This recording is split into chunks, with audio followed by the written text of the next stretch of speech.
Hello students, I hope all are doing good. Today we'll start the new chapter, chapter 3, Kinship, Caste and Class. This is early societies. This is a history of 1000 years, 600 BC to 600 CE.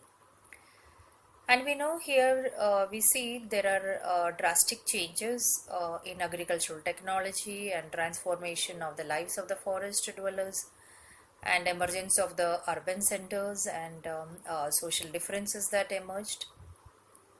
So historians very often use the textual traditions, the literary sources and inscriptions as a main source to reconstruct the history of past. So when we deal with a textbook or a literary part, we need to keep in our mind the perspective of specific social categories. What is the reason for making the text, or what are the perspective behind this? That means we need to keep in our mind who composed, for what, and for whom. And also we need to keep in our mind the language used, because if it is in Sanskrit language, Sanskrit knew only to the upper caste people, that is Brahmins. If that is in Pali and Prakrit languages, that is used by the ordinary people, we can assume that the text was written with the perspective of or reaching to the ordinary people. So here in this chapter we will study one of the largest epic in the world, that is Mahabharata. This is a colossal epic running in present form into over 1 lakh verses with the depictions of wide range of social categories and situations.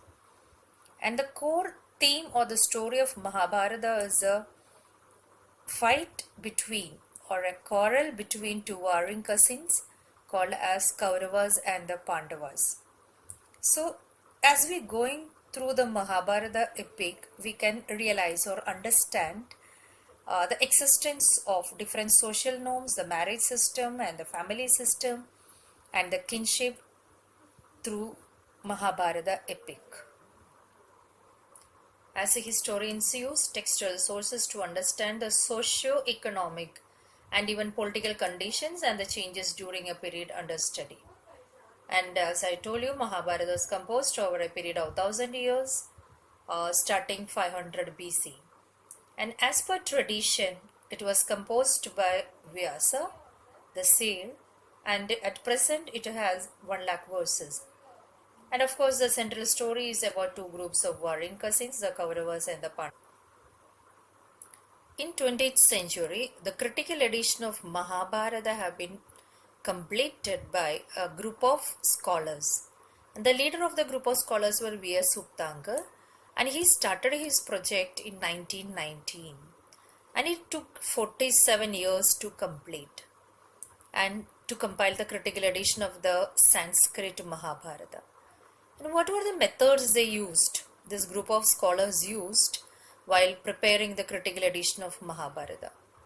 First of all, what they did, they collected all the verses of Mahabharata which circulated in different parts of India, north, south, east and west. That is, the verses in Sanskrit. And they made a comparison of all well-known verses of Sanskrit. And they selected verses that appeared common to most versions. So they made a separation, comparison and finding the similarity and dissimilarity. So this is selected verses which are common to all parts of India. And at last, it has total 13,000 pages. And out of this their work or project work, two things were emerged, or these are the two understanding of the scholars. First was several common elements across versions from Kashmir and Nepal to Kerala and Tamil Nadu, and many variations as well. There were many variations, and that the variations were documented in the copious footnotes. Next is kinship and marriage, many rules and varied practices. We often take family life for granted. What is meant by that family? Family is a place those who are in blood relation, they stay together and they share food and other resources, live, work, and perform rituals together. They may be either under a roof or living close together. And there are smaller families or nuclear family and joint families are there. So those who are in blood relation, that is known as a kinship. That is, kin Sanskrit texts use the term kula to designate families and jadi for the large network of kinfolk. So the term vamsha is used for lineage.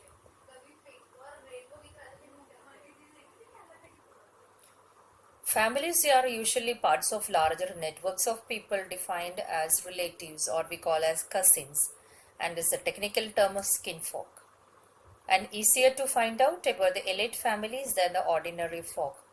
So, finding out from this lineages or the history from the kinfolk, we can find out whether they belongs to elite families or ordinary folk.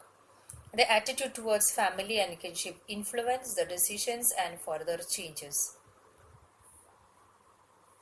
The ideal of patrilineal. What do you mean by patrilineal? Patrilineal is a term used that tracing descent from father to son, grandson, and so on. Same as matrilineal is a term used when descent is traced through the mother. Here, if you go through the Mahabharata epic, we can see that this ideal of patrilineal was reinforced through the stories of Mahabharata. Because the central theme of Mahabharata was the war of two cousins, Kauravas and the Pandavas, and it establishes that in terms of rightful inheritance. In case of absence of sons, brothers, son-in-law considered as the successors, and sons are important to continue the lineage. That means only the son can claim the resources, including the throne, in case of kings of their fathers when they later die. And even today, we can see in Indian society,